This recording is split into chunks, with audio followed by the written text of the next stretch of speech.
Out of this process of seeing, which I'm calling understanding, the creative process ushers in novelty. And many of you have heard me speak of novelty in another context, in the context of nature as a novelty-producing engine of some sort, and ourselves almost as the handiwork of nature. But this same handiwork of nature which we represent, we also internalize and re-express through the novelty of the human world.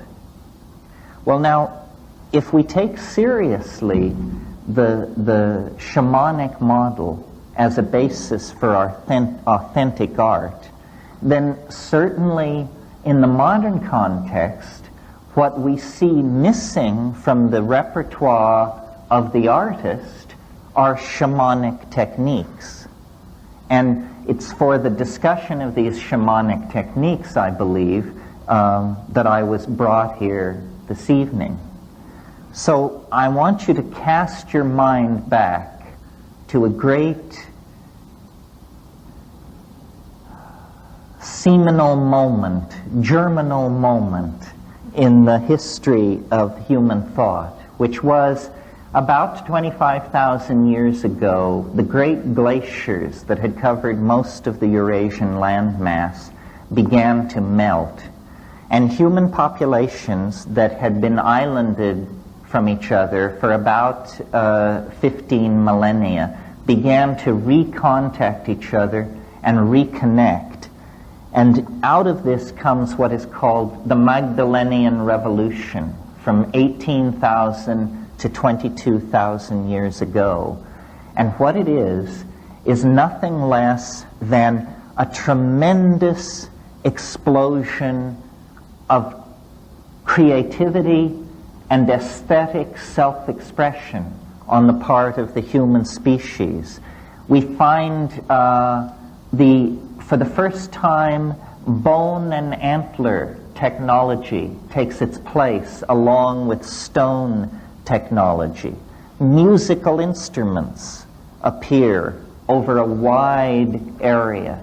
And cave paintings, some paintings in areas and recesses so remote from the surface of the ground that it takes several hours to reach them, are painted and set up in dramatic tableaus specifically designed to bring together sound, light, and dance in hierophanies, extravaganzas of aesthetic output that invoke a kind of transcendent other that human beings for the first time are trying to come to grips with and make some kind of cultural statement about.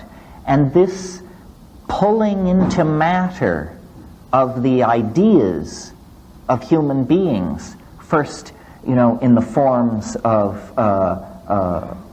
beadwork and chipped stone and carved bone, within 20,000 years ushers into the kinds of high civilizations that we see around us and points us toward the kind of extraplanetary mega-civilization that we can feel operating on our own present like a kind of great attractor. Now, this whole intellectual adventure in exteriorization of ideas is entirely an aesthetic adventure. Until very recently, utility is only a secondary consideration. The real notion is a kind of seizure by the tremendum, by the other, which then forces us to take up matter, clay, bone, flint, and put it through a mental process where we then excrete it as objects that have lodged within them ideas. This seems to be the special, unique, transcendental function of the human animal, is the production and condensation of ideas. And what made it possible for the human animal is language. If you're seeking the thumbprint of the transcendental on the myriad phenomena that compose life on this planet, to my mind, the place to look is human language. Human language represents an ontological break of major magnitude with anything else going on this planet. I mean, yes, bees dance and dolphins squeak and chimpanzees do what they do, but it's a hell of a step from there to Wallace Stevens, let alone William Shakespeare. Language is the unique province of human beings, and language is the unique tool of the artist. The artist is the person of language. And I've, given a lot of thought to this because the work that I've done with psilocybin mushrooms and the observations of psychedelic plant use in the Amazon centered around ayahuasca lead me to the conclusion that it is the synergy and catalysis of language that lies behind not only the emergence of human consciousness out of animal organization, but then its ability to set a course for a transcendental dimension and pursue that course against all the vicissitudes of biology and history over 10 or 15,000 years. Language has made us more than a group of pack-hunting monkeys. It's made us a group of pack-hunting monkeys with a dream.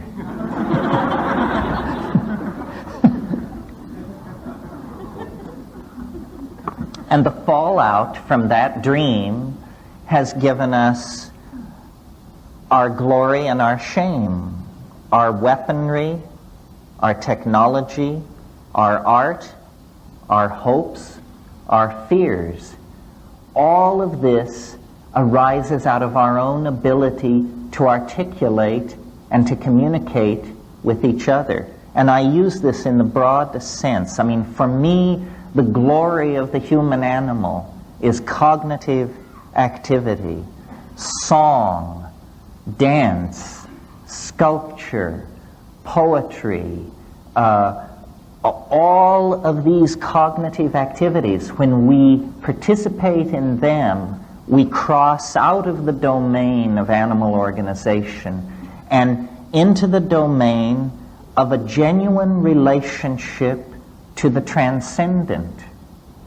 As you know, shamans in all times and places gain their power through relationships with helping spirits, which they sometimes call ancestors, sometimes call nature spirits, but somehow the acquisition of a relationship to a disincarnate intelligence is the precondition for authentic shamanism.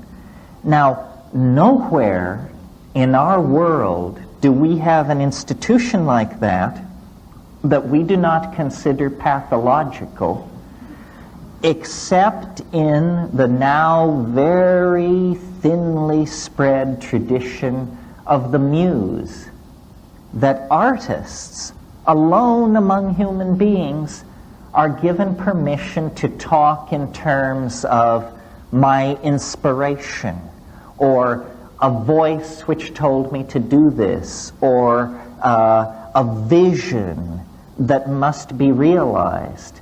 The thin line, the thin thread of shamanic descent into our profane world leads through the office of the artist. And so, if society is to somehow take hold of itself at this penultimate moment, as we literally waver on the brink of planetary extinction, then the artist, like Ariadne following her thread out of the labyrinth, is going to have to follow this shamanic thread back through time. And you know, one of the most disempowering things that has been done to us by the male-dominant culture is to brush out our footprints into the past. We don't have a clue as to how we got here. Most people can't think further back than the first Nixon administration, let alone, you know, the arrival of the Vikings, the fall of Çatalhöyük, the melting of the glaciers, so forth and so on. We have been disempowered by a rational tendency to deny our irrational roots, which are a kind of embarrassment to science, because science is the special province of the ego, and magic and art are the special province of something else. I could name it, but I won't. It prefers to be unnamed, I think. So, how seriously then are we to take this, I'll call it an obligation, to follow the shamanic thread back into time?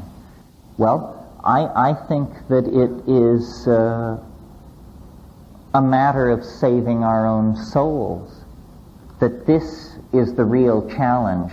You know, I love to dig at the yogins by saying nobody ever went into an ashram with their knees knocking in fear over the tremendous dimension they know they were about to enter through meditation. Still truer and more sad, still more true and more sad, is the notion that very few of us pick up our sculpting tools or our airbrush with our knees knocking with fear, because we know we are invoking and acting with the muse at our elbow. And somehow I think the artists need to recover this sense of mystery